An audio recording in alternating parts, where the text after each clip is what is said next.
Welcome to the show, everybody. My name is Mark Farzetta. This is the Farzy Show presented by MyBookie, mybookie.ag. It's lovely to have you along for the ride, despite the fact that the Eagles decided to suck at football, especially in the last minute, 45 seconds of the game last night. That was awful. And I had every ounce of confidence after Chauncey Gardner-Johnson made that great play where he lost his helmet to stop the Falcons from converting and getting a whole other series. I had every bit of confidence that the Eagles were going to march down the field. They were going to score another touchdown. They were going to put the game out of reach for the Falcons, and then that would be it. It would be a breath of fresh air, and maybe the first time this season, and hopefully the first time in a long time where we would say they fouled a way to win the game. You know, that kind of thing. That really became the mantra of a very bad football team at the end of last year. But I just can't get over all the things that went wrong in this game. And we're going to run through it all. I'm going to give you my take on everything. We're going to go through the play-by-play. We're going to go through things the Eagles certainly could have done different for themselves to help their own cause. We're going to go through it all. And it ain't going to be fun because that is not a fun game to relive. Not even a little bit. Whether it's Saquon Barkley, whether it's Kellen Moore, whether it's Vic Fangio, whether it's a non-existent pass rush. And that, like, of all the things, like, I'm going to start it off with this. And it just, let me get this out of the way. I haven't watched a second of the Phillies from last night. They lost too. I'm not even going to get into that today, just as a warning. I know we always talk about both. Not today. I can't understand for the life of me how, and I talked about this yesterday, that a defense that had TJ Watt still only registered 2 sacks on Kirk Cousins. 2. So that had me a little bit on edge to see what this Eagles pass rush was going to do after not being able to get much going for themselves other than Zach Bond being able to get in the backfield and get Jordan Love. Other than that, they didn't really get much going. So I said, all right, well, I know this defense does not have TJ Watt. So are they going to get 2 sacks on Kirk Cousins? That's a little bit of a scary. They got 1, Milton Williams.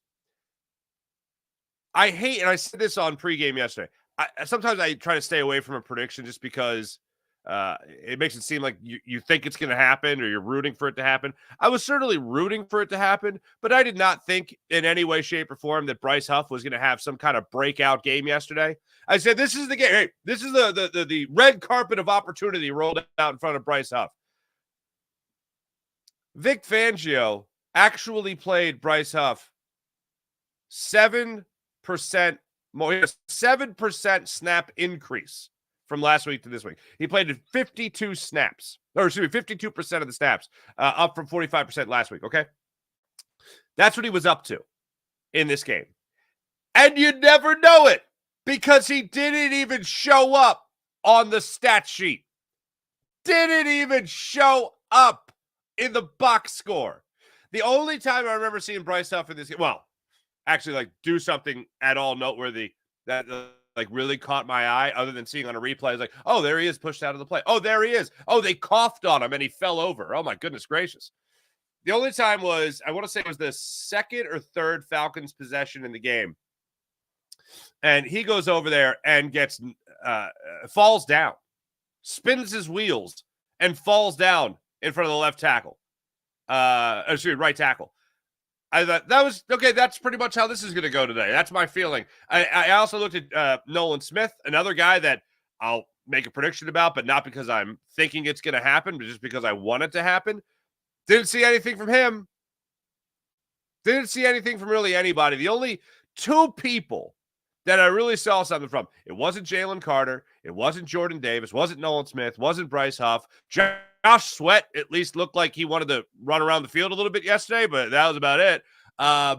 Was the 2 guys that I actually saw the most from on that Eagles defensive line is one, Milton Williams, who actually had a really good move to get up the middle of the field and be able to get down Kirk Cousins for the only sack of the game. Had a great play, got the guard off balance, and made a great quick move to the inside and got right after Kirk Cousins. That was fantastic.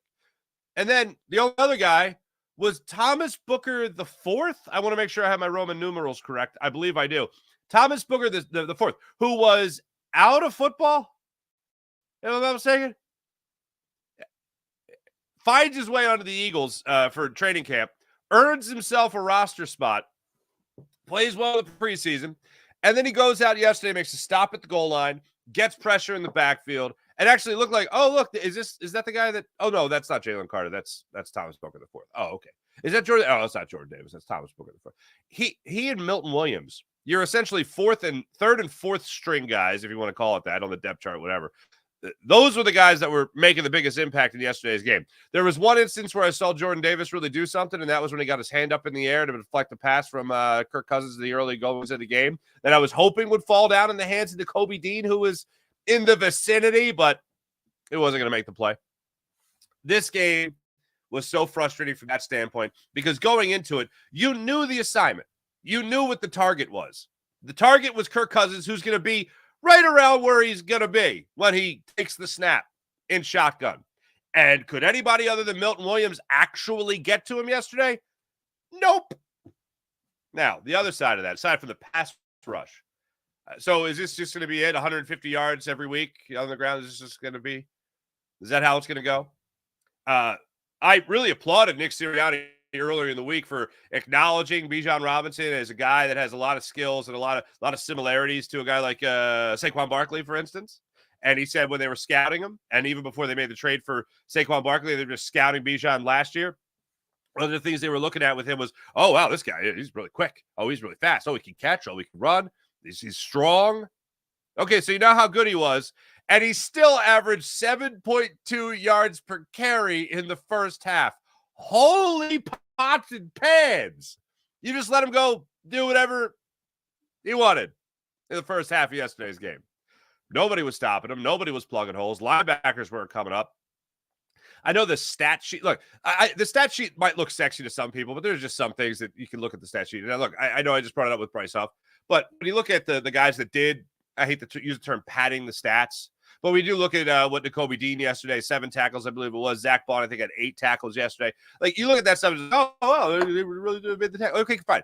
But where are the tackles in the backfield? Where are the tackles at the line of scrimmage? Where are the linebackers making plays in those instances? Because the guys that I was looking at week 1, Zach Bond looked similar to that guy. The stat sheet wasn't as padded, obviously. Nakobe Dean didn't look like the same guy. I thought week 1, okay, something to build off of. There we go, young fella. He was getting pushed around yesterday, left and right. He did not have that same pursuit yesterday. He had a penalty also in this game. Zach Bond, as I mentioned, he was able to get some tackles, but was not the same threat you saw in this game. And I asked Seth Joyner during the pregame yesterday, when you have a guy like Zach Bond go off, and again, I mentioned this to you guys as well. Zach Bond he's got 30 tackles is the most tackles he's ever had in a season. He had 15 week 1 against the Packers. Okay. How is this just going to be what we're going to expect from Zach Bond and Seth Joyner, linebacker himself? Why not? Why wouldn't this be what we expect now? Vic Fangio found this guy and he applauded him from the jump. He essentially had him as a starting linebacker while we were all questioning what was going to happen with Devin White, while we were questioning what might happen with Nakobe Dean. Zach Bond's been the guy. Like, that's just who it's been, in Vic Fangio's mind, at least.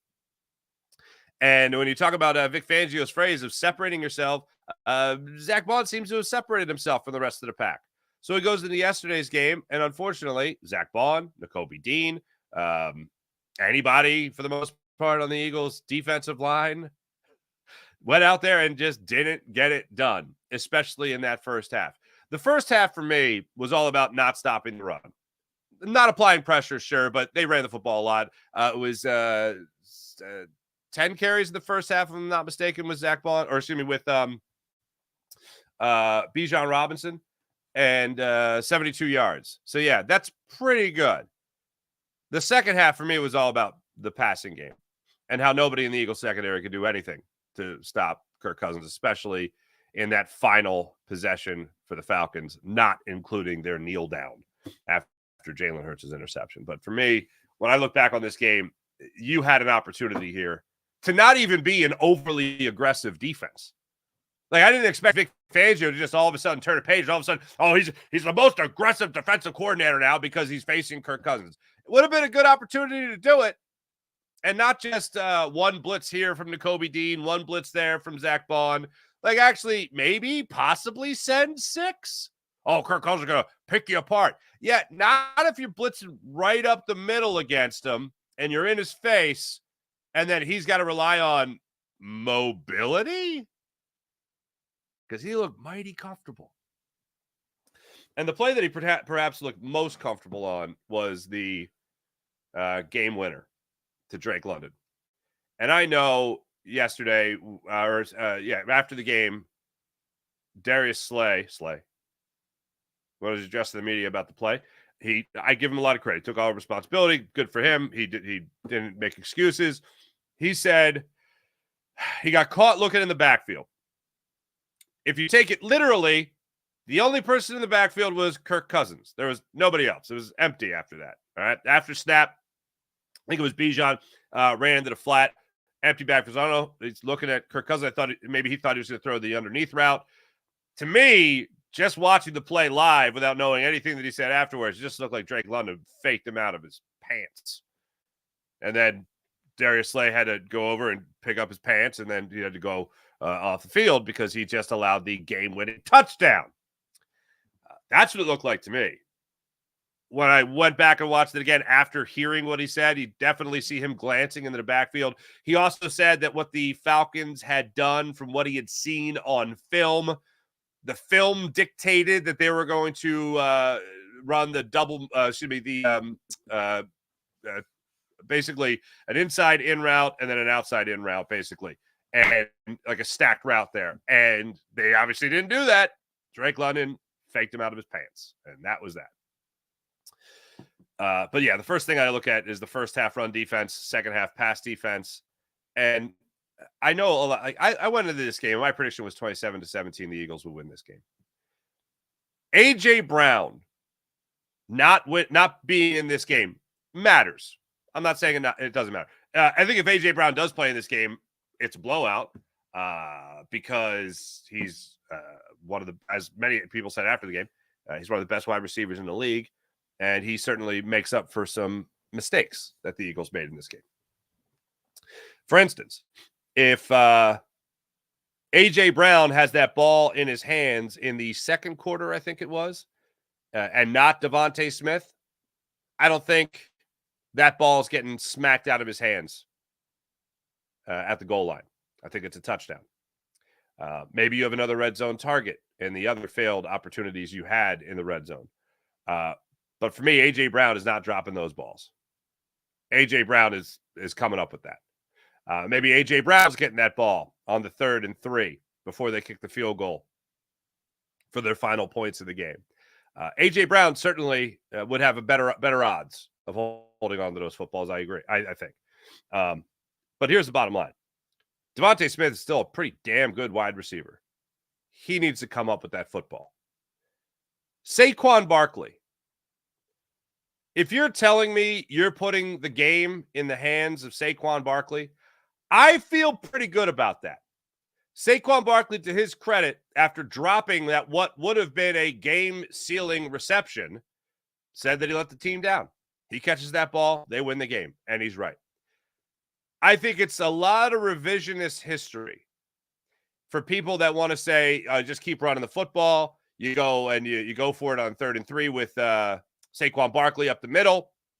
You get a yard or two. You go up a 4th down again. You're bleeding the clock. You have a situation there where the Atlanta Falcons have no more timeouts. You're taking that play clock way down. And then the Falcons got to go the rest of the field, the whole field, even if you turn it over on downs. The Falcons right there, you know what they do? They got to go the length of the field. Well, that was pretty easy. They did it in a minute and a half. So that was pretty quick. And that was with some time to kill. They did it with a minute and a half.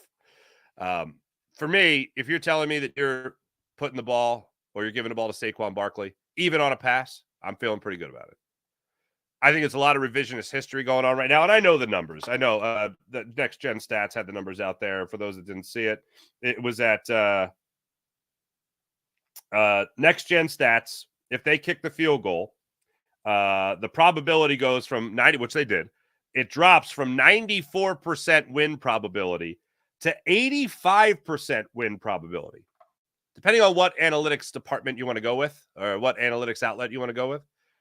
To me, I think a lot of people are going on hindsight. And also, they're looking at Nick Sirianni for this. I thought Nick Sirianni's job was like decide to go whether or not to go for it on fourth down. That's a Kellen Moore play call. So everyone's looking at Nick Sirianni right now. Nick Sirianni, let's not forget, okay? I know the Eagles were 1-0 at the time and all, but let's not forget that Nick Sirianni was neutered, and he's the rah-rah guidance counselor of the team, and Kellen Moore is calling the plays. That's Kellen Moore's call. Nick Sirianni is not making that play call. So why is Kellen Moore then throwing it so many people are piling on Nick Sirianni. Don't get me wrong. I wanted Nick Sirianni fired at the end of last year. Don't make no mistakes about this. This is not hey, let's defend Nick Sirianni party, because that's not what I'm doing. I'm just trying to make sure we're pulling focus on the right person that deserves a good amount of the blame here. Kellen Moore decides to throw that football. If you're telling me you're throwing to Saquon Barkley again, I feel pretty damn good about it. Then you go the other route. All of a sudden, people want to be analytical about it. Be like, well, 94% to 85%. If you kick the field goal, it's going to drop. Okay. So let's say you go for it. You run the football. You don't ice the game. You don't get the touchdown. You don't get the first down. You turn it over on downs. It looked pretty easy. And now, by the way, for the people that want to argue about whether or not you give the football to them on the 2-yard line or the 30-yard line, let's not forget that then they would, if you don't get that touchdown, all they need then is a field goal. So I understand why they would want to go for it in that situation in terms of throwing the football. To me, that's not what grinds my gears about this game. If you want to look at coaching more than anything, my coaching blame goes more so on the defensive side of things than it does the offensive side of things. For me, the Kellen Moore offense, they had the ball in the end zone twice. They had two huge opportunities. They had the ball in the red zone, deep in the red zone, on the goal line once. They had the ball in the red zone right there to ice the game in Saquon Barkley's hands, and he couldn't corral the pass. That, to me, is a pretty damn good job to be in that position. Seems like players let you down. I don't know what it is about. I seem to be in the minority of this. I look at players usually before I look at anything else, especially when it's as obvious as dropped footballs. I don't think Saquon Barkley's going to drop too many of those. And a game on the line situation, he drops it. Not great. The extension he had for his touchdown was incredible. Being able to get that ball, for the 2-point conversion, being able to get that ball across the goal line, fantastic. That helped the Eagles out a bunch. Devontae Smith dropping that ball. One of the things we forget about with Devontae Smith is coming out of college, we were all talking about, oh my God, is he going to be strong enough?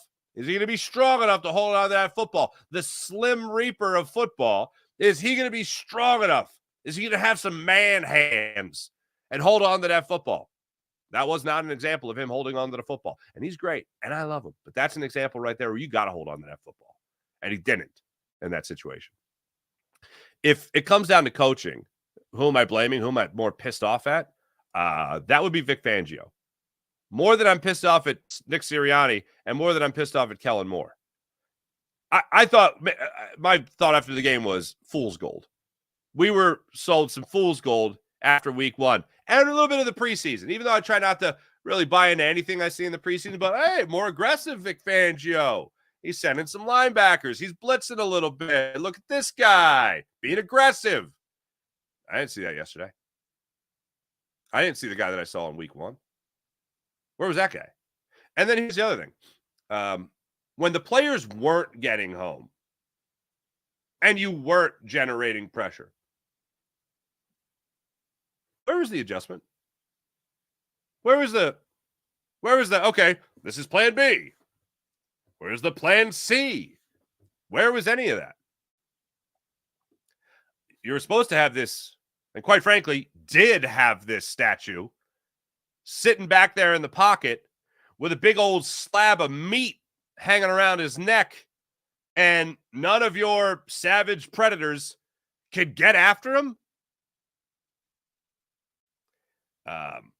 After Vic Fangio, I mean, a guy that I look at that wasn't, well, he was on the field in the fourth quarter, at least. I saw him on the sidelines there. Howie Roseman. Bryce Huff is a bust. We talked all off season about Bryce Huff and whether or not he is ready for this promotion. Is Bryce Huff ready for this promotion of more responsibility, being in on passing and running downs and doing it all and all that? Yeah. Is he ready for that? The answer to that question is no. He is not at all anywhere near ready for the promotion that the Eagles gave him that is anywhere near worth 3 years north of $50 million. Nowhere near it.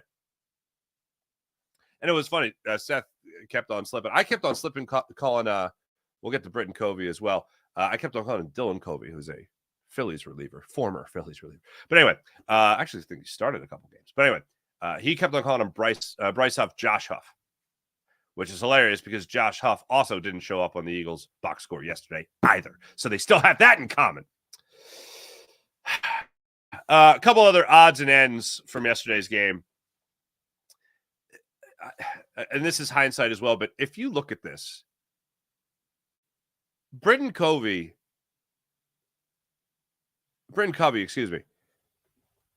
out-targeted in a game without A.J. Brown. First, let's just talk about this. Dylan Covey was your second wide receiver. What? In a game without A.J. Brown, Devontae Smith moved up to 1. We all assumed Jahan Dotson would move up there to like the number 2 target. No. Britton Covey was the second targeted wide receiver. Britton Covey was targeted more than Jahan Dotson and Dallas Goedert combined in this game. Oh! I feel like I'm on crazy. Like, if you would have told me that before the game, I would have thought, okay, well, Dallas Goedert's going to get it. In a game without A.J. Brown, Dallas Goedert's going to get at least like 7 targets, 8 targets, maybe. Nope.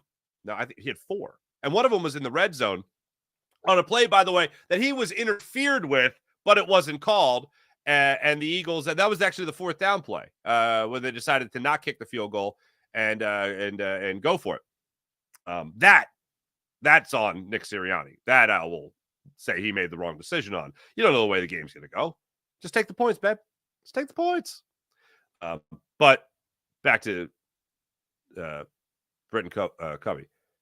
I'm shocked that he got more targets. And then I found myself at the end of the game going, he should have had one more target. Because at the end of the game, when Jalen Hurts threw his only interception,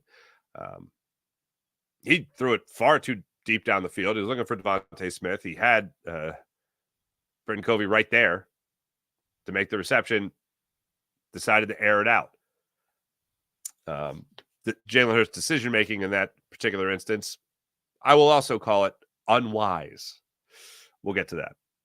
But I'm just surprised that Britton Covey had as many targets as he did in the game yesterday. More than Jahan Dotson, more than Dallas Goedert. Just bonkers to me. That was weird. As far as other play calls went, let's start it off with the Eagles' first possession. Offensively speaking, the Eagles faced a 3rd and 9. Some of this made me feel like the Eagles were trying to right some wrongs from last week against the Packers. So the Eagles, again, were in their own territory. They weren't backed up against their own red zone by any means like they were in their first possession in week 1. But they face a 3rd and 9. Instead of trying to do anything fancy, they just call a quarterback draw on 3rd and 9. Okay. They don't get anything with it. They have to punt. Great. Then Atlanta has 2 first downs, and they got a punt. Eagles get the ball back, and this is where they start their first decent-looking drive of the game. They start at their own 36, and they're able to walk it all the way up there to the 4-yard line. They face the 1st and 10. Gainwell goes up the middle for 4 yards. All right. Then another 1st and 10. That's for a first down, by the way. He goes up the middle for another 2 yards. That's good. It's now 3rd and 4. Jalen Hurts rolls to his left, throws in the back of the end zone, and it's almost intercepted. Fortunately, it wasn't, but it was a questionable decision. So now you face a 4th and 4. They call a timeout. Jalen Hurts rolls to his right, buys time, broken play. Instead of kicking the field goal, which they should have done, just take the 3 points, they go for it. I'm not surprised they did it. I don't like that they did it. He targets Dallas Goedert, who gets pushed from behind. No call is made. Both Dallas Goedert and Jalen Hurts are having their hands up in the air like, what's the deal? Why even do that? Where's the call? No call's made. I believe the wrong call was made in terms of not calling pass interference, and I also believe the wrong play call was made in terms of not just kicking the field goal. And this is something that the Eagles have done, being aggressive and analytics and all that stuff. And if you caught post-game last night, then you know that we were talking about how Kellen Moore, Nick Sirianni have the analytics guys right there on their hip. And they can just push a button and be like, what are the odds? What's the percentages? What do I do? Okay. And I guess the percentages said, you go for the touchdown. That's what they did. Instead of just taking the 3 points, which obviously mattered a little bit by the time the end of the game rolled around. So then the game goes back. The ball goes back to the Falcons. Mitchell almost has that near pick. Quentin Mitchell almost has that near pick on the bottom of the screen, the near sideline, if you will. Can't rip it out of the hands of Drake London. Well, he's did, so it wasn't incompletion, but can't corral it to make it an interception. Second quarter felt like the Jalen Hurts show more than anything. Eagles had that great touchdown drive, go up 7-3. At the end of that drive, that was 11 plays, 70 yards, 6 minutes and 7 seconds ticked off the clock. Barkley was great on that one. Hurts was the guy that, like I said, was the star of the show. 47 yards rushing on that drive there in the second quarter to get the Eagles up 7-0, or 7-3, excuse me. Then, unfortunately, some of the games began with the Eagles secondary. They let the Falcons engineer a long drive. They get down in the scoring field goal range. They kick the field goal, make it a 1-point game, 7-6. That was the drive that Chauncey Gardner-Johnson pulled the mouth guard off of Ray McLeod's face mask. Nothing Chauncey Gardner-Johnson hasn't done before, by the way. Did it against Javon Wims, I believe it was, of the Bears, if I'm not mistaken, 2 or 3 years ago. And that didn't end well. That ended with Wims taking a full-blown swing at the head of C.G. Deuce. Unlike Ray McLeod, who just kind of looked like, pshaw. Like, he threw a punch, but it wasn't with the same vigor that you saw from Wims a couple years ago. But anyway, it ends up being great because Chauncey Gardner-Johnson baits him into getting the personal foul. It pushes them back a wee bit, but they're still able to get the field goal on the drive. Brandon Graham also was called for a face mask on that one, and that was pretty blatant. But bend but don't break. They get all the way down to the 4-yard line, and the Eagles are able to make the stop, and that was that. Then the Falcons come out after halftime. They're able to go down the field, get another field goal. They go up 9-7. Another instance there, Eagles got the ball back. They marched down the field. They were able to get to they faked the fake field goal. They ran Jake Elliott out to the left. Unfortunately, that was that. That was the situation on the 3rd and 3. Eagles have an opportunity right there to go up 14-9. Instead, they got to take just the 3 points after Smith dropped the ball. Bates broke it up in the end zone. That's the one that I'm a little critical of, say the least. Also on that drive, Matthew June on a stack for -4 yards. He got Jalen Hurts. I think we talked about him yesterday. Be ultra aware of where he's going to be. Eagles in all able to put together an 11-play, 59-yard drive there. Cousins comes back, gets the touchdown to Mooney. That's Chauncey Gardner-Johnson blowing the coverage, missing the tackle. It then becomes a 15-10 game in favor of the Falcons. Going to the fourth quarter, and this is where all hell breaks loose. Really thought the Eagles won the game here. When they went up 18-15, this is what went into it. Britton Covey, of all people, 4-yard reception on a broken play. Gets another reception for a yard. Barkley gets a 3-yard reception. 3rd and 6. Smith gets a 5-yard reception. 4th and 1. Push. Push through. They get the first down on 4th and 1. 1st and 10. Barkley gets a 4-yard gain. They go back to Covey for a 4-yard reception. Hurts breaks one loose on a 3rd and 2 for a 12-yard gain. 1st and 10. Barkley for 9. Hurts gets him another yard. 1st and 10 from the 14. Barkley gets 8 yards, but it's called back. Johnny Wilson with the hold. Don't worry, we're going to get to the penalties. Then it goes to the 1st and 16 from the 18-yard line. Hurts scrambles for 12 on a quarterback draw, called or designed quarterback draw. 2 blockers out in front, plowing the way for him. 2nd and 4, Barkley runs right for a yard. 3rd and 3, Barkley gets a catch for 2 yards. And then 1st and goal from the 1, Hurts goes up the middle for the touchdown. And then they decide to go for 2, and rightfully so. That's what you do there. And this was a great play by Saquon Barkley. Extending that hand under the would-be tackler across the goal line for a successful 2-point conversion. Eagles go up 18-15. Their defense comes up huge on a 3rd and 9. On a 4th down, 4th and short. Chauncey Gardner-Johnson comes barreling up the middle. This is why I love Chauncey Gardner-Johnson.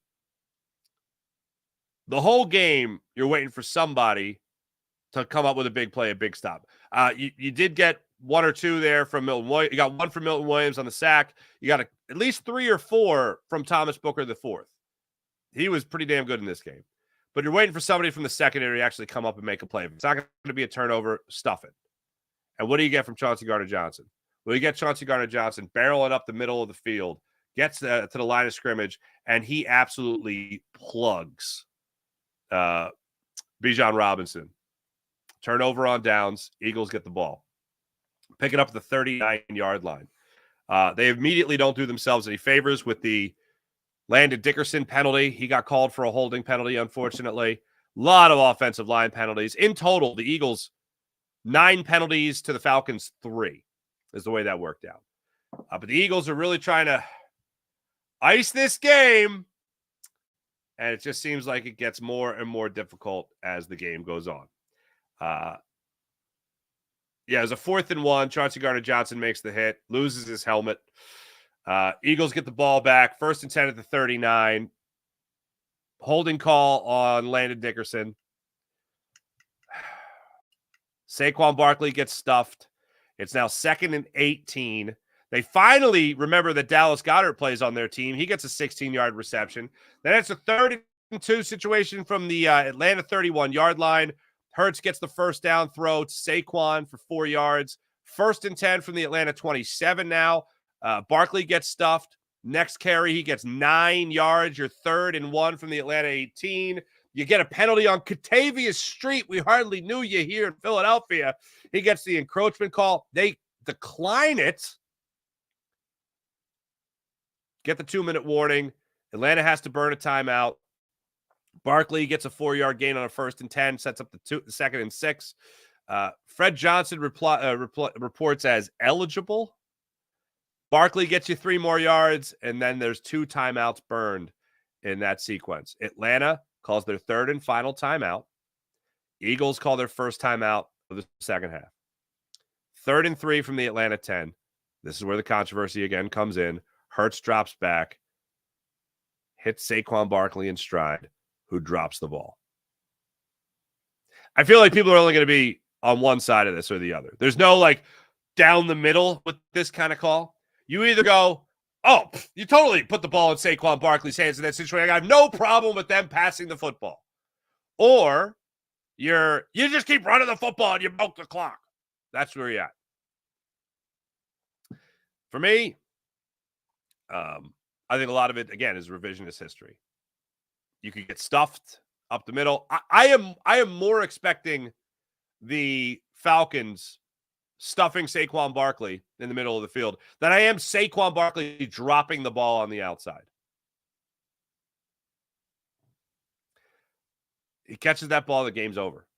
I trust Saquon to make that catch. Now you do that, there's about 45 seconds left in the game.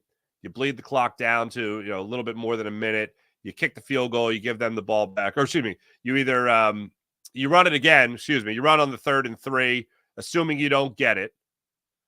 Bleeds the clock down to around a minute. Run it again. It's a turnover. Or you kick the field goal.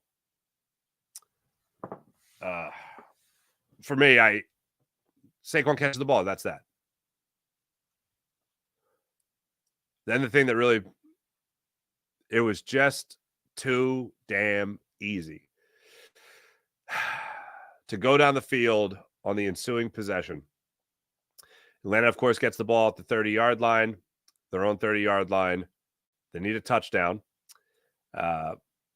Cousins, right out of the gate, 11 yards to Pitts. Hello, Kyle Pitts, fellow Archbishop Wood graduate.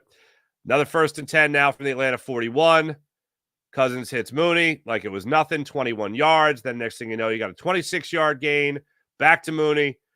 London gets pushed out of bounds after a 5-yard gain. The only incomplete pass was on the 2nd and 5 from the Eagles' 7-yard line. And the only incomplete pass that I almost wish it just would have happened, like the touchdown felt like it was inevitable. Avonte Maddox, who just had come back in the game after missing a brief moment there with a back injury, comes back onto the field and holds Ray McLeod's left hand against his hip. No call. No call. They live to fight another down. The 3rd and 5 comes up. Cousins hits London for the touchdown. They convert. They make the point after. Eagles are now down a point. They need to get down the other end of things for a touchdown. Now, I know some people might look at this and just say, well, it's the end of the game and Jalen Hurts is just trying to create something. He's trying to make something happen. If that's the line of thinking, no, absolutely not. Jalen Hurts trying to win a football game. Eagles have a timeout still. Excuse me, 2 timeouts still in their back pocket. You have something to fight for, something to play for. Eagles get the ball back. They're on their own 30-yard line, of course, after the touchback. They hit Dallas Goedert for a 13-yard gain. You move it up to the 43-yard line. Remember, Jake Elliott's got that crazy leg, man. Just get him into field goal range. And Jalen's decision-making returns back to unwise decisions, okay? The unwise decision Jalen Hurts made, there's a couple. One, the easiest play to make with this final play that ended up being the interception to Bates is Saquon Barkley is in the flat.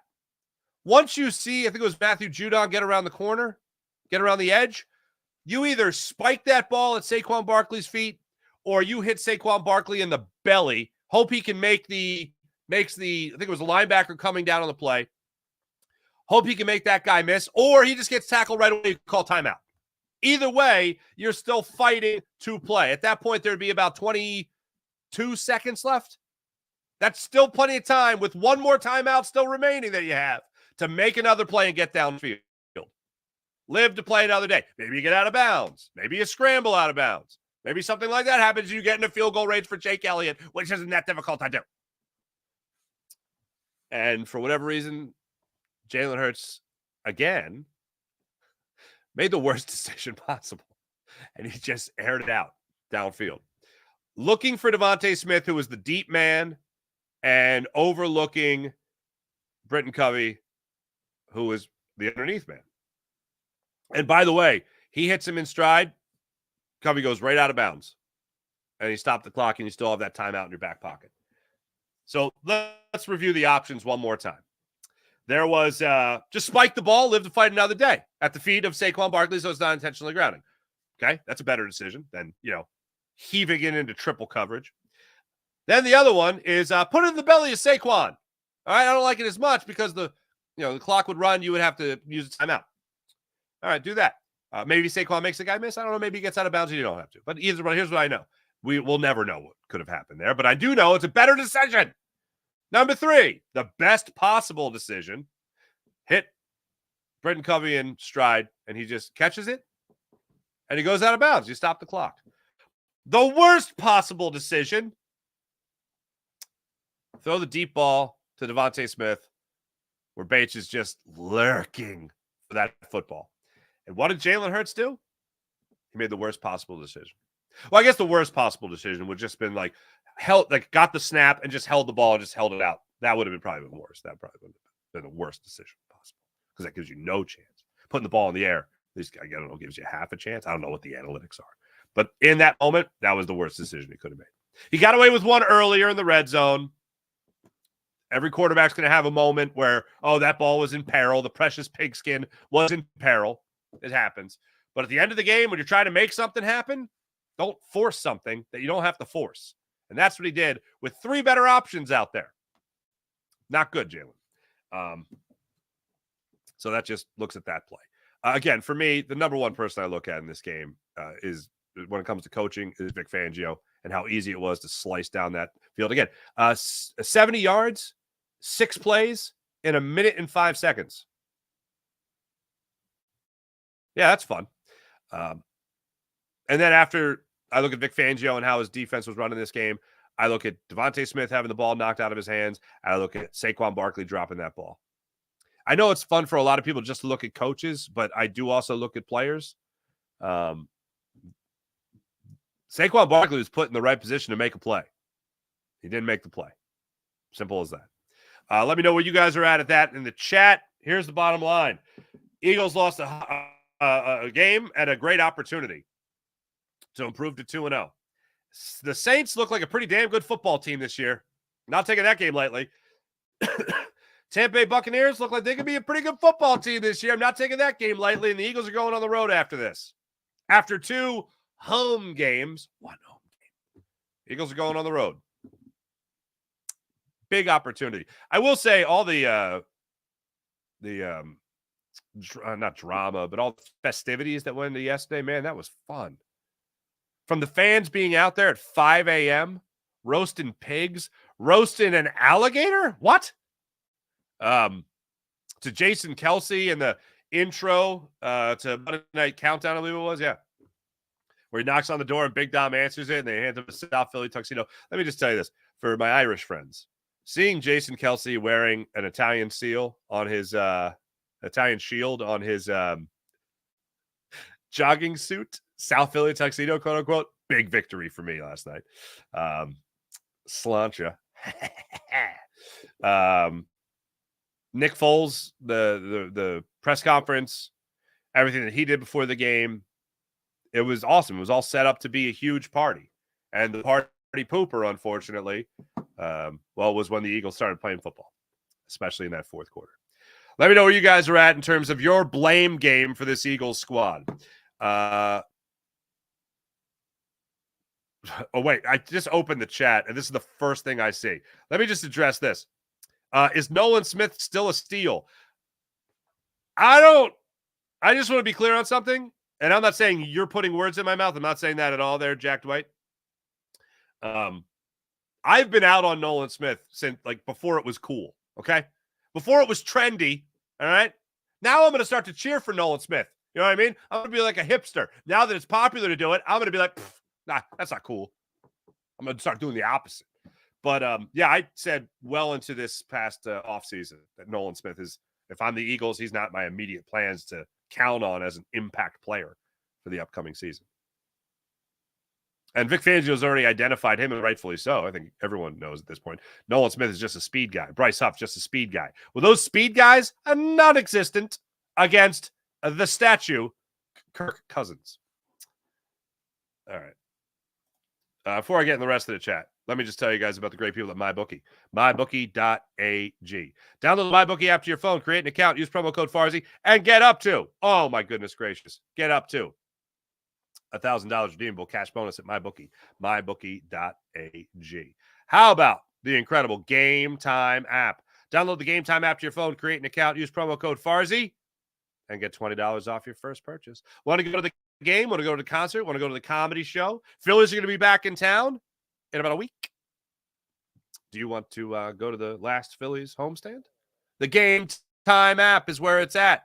Download the Game Time app to get your tickets. Use promo code Farzy. Get $20 off your first purchase. They also have last-minute ticket deals, flash ticket deals. They even have ticket deals for an hour after the event starts. So the next event you want to go to, the next game you want to go to, download the Game Time app, create an account, use promo code Farzy, F-A-R-Z-Y, and get $20 off your first purchase right there at the Game Time app.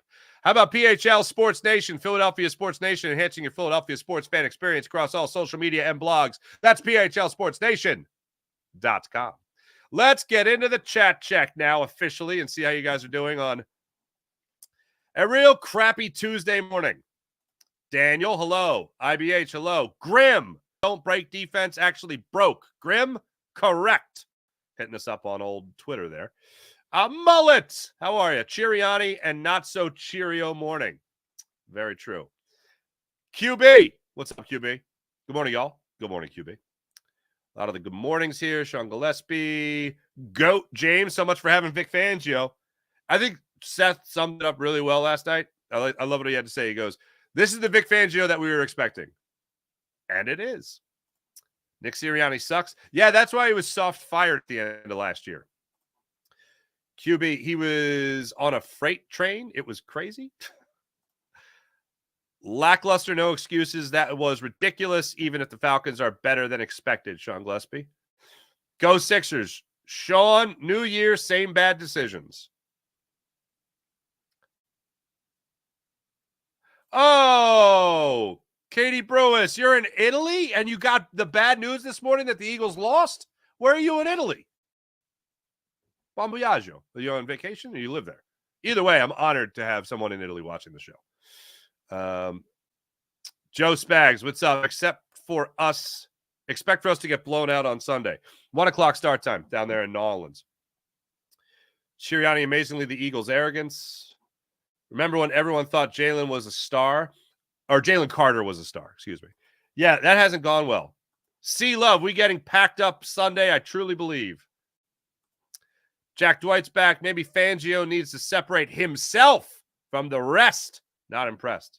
I agree.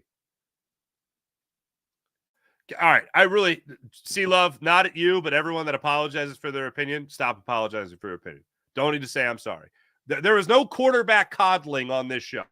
I remember ripping Carson Wentz, and people were like, you can't rip Carson Wentz. You can't acknowledge the fact that he missed a red zone target. You can't do that. I'm like, really? Because he's a quarterback in the NFL. I thought he could do that. Just like, look, they're not even in this game without Jalen Hurts yesterday. Jalen Hurts was great up until certain moments. The last throw he made, the near pick in the red zone. Jalen Hurts should have had possibly three touchdown receptions yesterday. Devontae Smith had one. You could have had one with Saquon Barkley. If you make somebody miss, you at least extend the play. And then the other is the drop pass. At the very least, two touchdown receptions yesterday.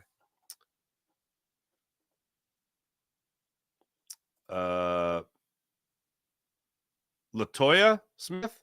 I don't like you. Oh, that's a shocked look. Okay. CJGJ's a bum. Philly Eagle 843. Defense just stood back and let Atlanta do whatever they wanted. No pressure at all. Yeah, they went into that like prevent defense that yeah. Like, hey, come on right down the field.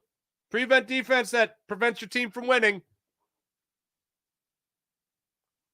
Oh, JJ, gutted Aussie Birds fan here. I'm so sorry. Oh my God, was in the bag and they dropped it. Saquon and Jalen were good though. Can't blame them, but shouldn't throw it, even though it was a sitter. He dropped. Just run it. Okay. Rawson found, great name. I never thought a part-time Jets player would be the.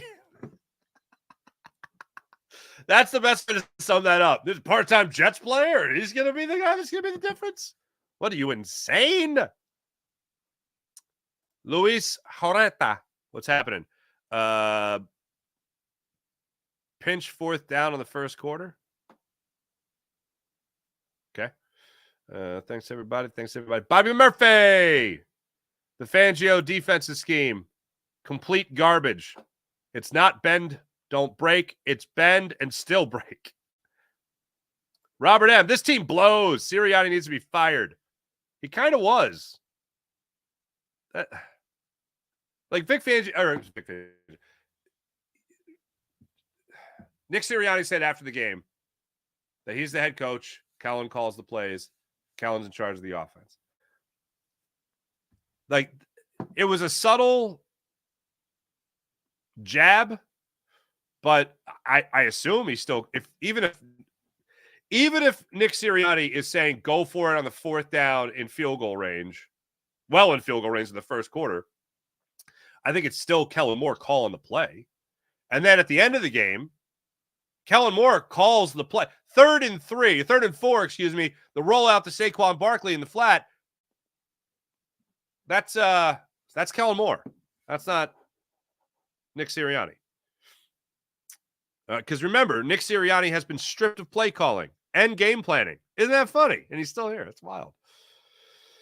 He's a hell of a guidance counselor, though. Hell of a guidance counselor. Eagles fan. Bryce Hush, not Huff. I like it. Perfect 0 because he doesn't do ish. True. Tate Jeffries. Hello. This is a mess we thought we were getting after Sirianni's first press. Wow. First press conference coming back. Sean Kilrain, you see Jalen Hurts, or excuse me, sorry, geez. Jordan Davis sucking on the ox. I did see that. I went, I told Gunner, he was sitting right across me. I go, that's not a good look. That's how this best shape of his life. My arsh. Sean Kilrain, I blame the coaching staff on this loss. Anyone agree or disagree? I blame Fangio's defense above anything else. And then I blame the drops. That's what I look at. What are we looking at here? Don Sandcastle, great line. D-line on the milk carton this morning. Not great. QB, yeah, I'm nervous about the Saints game. Real RMP, run the friggin' football. Oh, you're talking about the Saquon Barkley play that he dropped, running instead? Fair. Fair to quite fair. Shayna Moon. That's a great name. The way the Eagles are playing and looking at their next 2 games on the road might be 1-3 going into the bye week. Need better play calling decisions in critical time. I agree. Devontae. I want to give a big shout out to Fangio on his no blitzing abilities and the players not fighting for pressure. Okay, Philly, explain, I don't understand what has been overreacting about this. Like, I don't understand. Like, I feel like everything I am saying, there is not one hot take I have offered. Everything is fully justified about this game, which is what we're judging. I don't understand anyone that looks at a game like this after a loss and says, people are overreacting. Or are they just appropriately reacting? T-Bro, just vomit emojis. I agree. Devontae, I agree. What's the point of getting Dotson if you're not going to use him? Henry crying emoji. Are you an Eagles fan? What's happening? Seriously, where was Hurts' legs for the last year and a half until yesterday? He looked healthy out of nowhere. That was great. That was the most burst I've seen from Jalen Hurts in quite some time. Oh, okay. Thank you, Philly. Not you, Farzy. Everyone else is only week 2. Yeah, but I think it's pretty justified. A lot of it. I mean, the fire Sirianni stuff. I mean, talk about things like I was out on Nolan Smith before anybody. I was out on Nick Sirianni before it was trendy. No, but it was a soft firing at the end of last year. And now Kellen Moore is making the decisions. I'm more focused on Kellen Moore than I am Nick Sirianni. Eagles fan, love your show, man. How are you? I'm going to go with we should have taken the 3 points. Fair enough. I'm with you there. Thanks, everybody in the chat. You guys are wonderful. Hey, bonus me coming up today. I'll be on Fox 29 coming up at 7:45. And at 7:05, I'll be on the radio with my friend Chris DeGaulle, calling into him to talk all things Eagles. Everybody, thanks for watching. Thanks for listening. Make sure you hit like and subscribe on the Farzy Show YouTube channel. Make sure you hit like and subscribe on the Jacob Media YouTube channel. Make sure you hit like and subscribe on the Seth Joyner Show YouTube channel for your pre- and post-game needs. And make sure you hit like and subscribe for baseball fans. Locked On Sports Philadelphia's YouTube channel. That's Locked On Sports Philadelphia's YouTube channel. On after every Phillies game, unless they're an Eagles game. And I'm breaking down the Phillies for you for a half hour after every Phillies game. Be back with you guys tonight following the Phillies and Brewers. Hopefully the Phillies bounce back from a bad performance yesterday. Thanks, everyone. Go Birds. Go Eagles. Not Dirty Birds, but go Eagles. I don't know. All right. Anyway. All right. See you guys tonight and tomorrow morning. See you then.